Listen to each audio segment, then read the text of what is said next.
Thousands of years ago, during the Great Ice Age, there was a frozen land bridge between Asia and North America. Today we call it the Bering Strait. Back then, small groups of people followed animals across this icy path. Snowflake cold winds, snowy mountains, and endless walking, but they carried their families and their hopes with them. Step by step, they crossed into a new world. Some became hunters, chasing bison and deer. Others learned to farm the land, growing corn, beans, and squash. Over time, these people spread across the Americas. They formed hundreds of native tribes, each with their own languages, traditions, and ways of life. So when we talk about the first settlers, we see that America was never an empty land.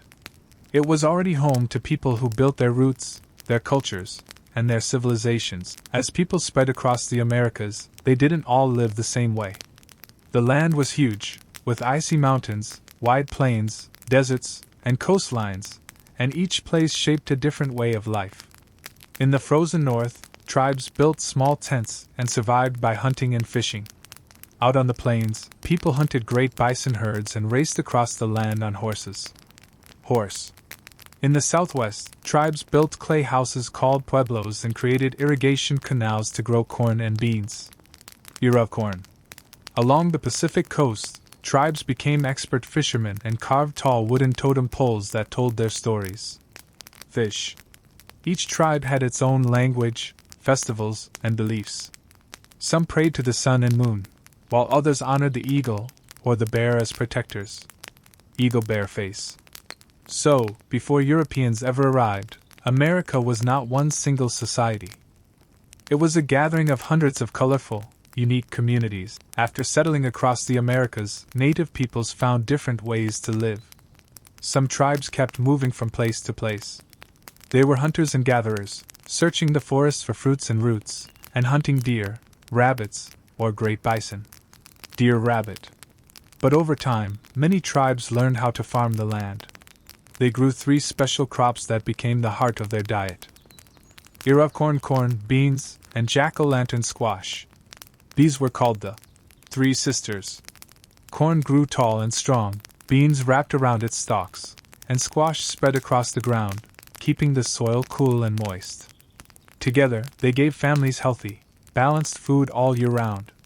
So, life in Native America was not just one way. Some people followed the hunt, while others built villages and tended farms. Each tribe created its own unique way of survival, a lifestyle shaped by the land itself. Seedling sparkles. In the southern parts of the Americas, some native peoples built great civilizations that amazed the world. Sunrise over mountains. First came the Maya, who built stone cities deep in the jungles. They mastered mathematics and astronomy, creating calendars so accurate they could predict seasons and festivals by watching the stars. Milky Way scroll. Classical building. Then the Aztec rose to power. They built floating cities on lakes, with canals and temples towering above the water. Their capital, Tenochtitlan, was so large and beautiful that Europeans who later saw it could hardly believe it was real. Mountain high in the Andes Mountains, the Inca created an empire among the clouds. They carved farms into steep mountainsides with terrace farming, and they built vast road systems that connected their empire across thousands of miles. These civilizations weren't just about temples and cities. They had art, science, government, and culture that rivaled the great societies of the ancient world. Long before Europeans arrived, the south of the Americas was already a place of knowledge, power, and wonder. North America was a land of wide plains, tall forests, deserts, and long coastlines. Because the land was so different, each region developed its own unique culture. National Park. On the Great Plains, tribes hunted massive herds of bison. The bison gave them food, clothing, tools, and even the hides to build their teepees. Tent. Water wave. In the Pacific Northwest, people lived by the sea. They were expert fishermen, catching salmon, and they carved towering totem poles out of wood, telling stories of their gods and ancestors. Fish. Mountain. In the Southwest, life was shaped by the desert. Tribes built strong clay houses called pueblos and used irrigation canals to bring water to their crops of corn, beans, and squash. Era of corn. Desert. These three regions show how native people adapted to every environment. North America was not one single way of life. It was a rich land filled with many different cultures and traditions. For Native Americans, life was never separate from nature. It was deeply connected to it. The sun was not just light in the sky, it was a giver of life. Waterwave rivers and water were more than resources, they were sacred spirits. Seedling the earth was like a mother, feeding and caring for her children. And animals like the eagle were seen as messengers, carrying prayers between people and the heavens.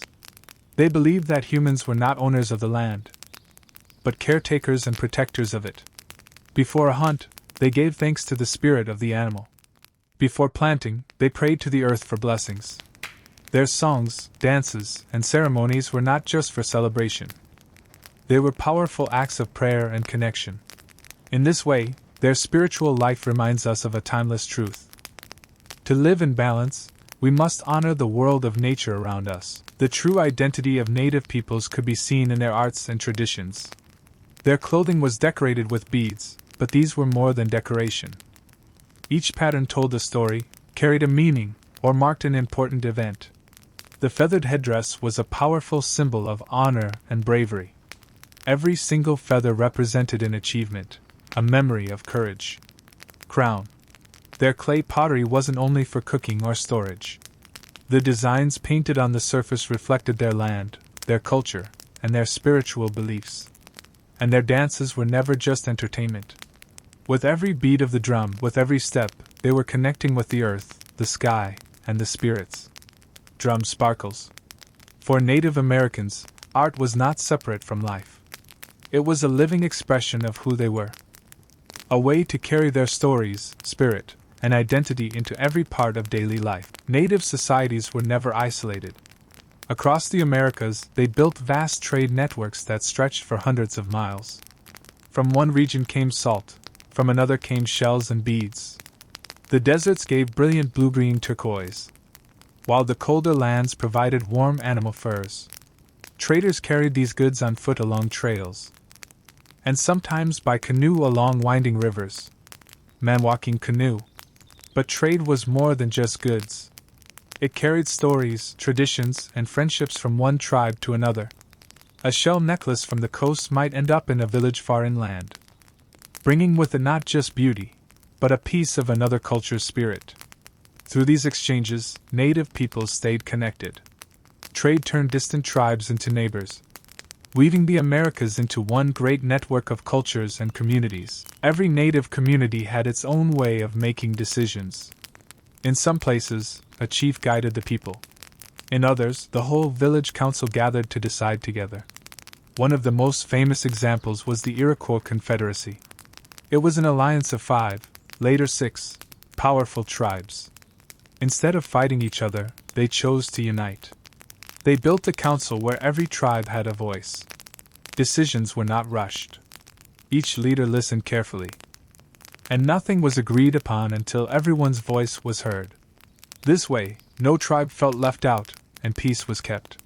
The system was so strong and so fair that centuries later, when the United States was being formed, the writers of the Constitution drew inspiration from the Iroquois Confederacy. Through this, native peoples proved that democracy and shared leadership were not just European ideas, but deeply rooted in the traditions of America's First Nations. Before 1492, America was far from an empty land. It was home to hundreds of tribes and civilizations, each with its own language, traditions, and knowledge. In the south, great civilizations like the Maya, Aztec, and Inca flourished. In the north, the Plains, Pacific Northwest, and Southwest peoples adapted to their environments, hunting, farming, and thriving in their own ways. People grew crops, hunted animals, traded goods, and mastered arts and music. They lived in balance with nature, treating the earth, animals, sun, and water as sacred. Seedling waterwaves Summerface Eagle. These civilizations and traditions show that, long before Europeans arrived, the Americas were already rich, diverse, and culturally advanced. Every tribe had its own identity, lifestyle, and way of life, creating a vibrant, colorful world full of knowledge and spirit.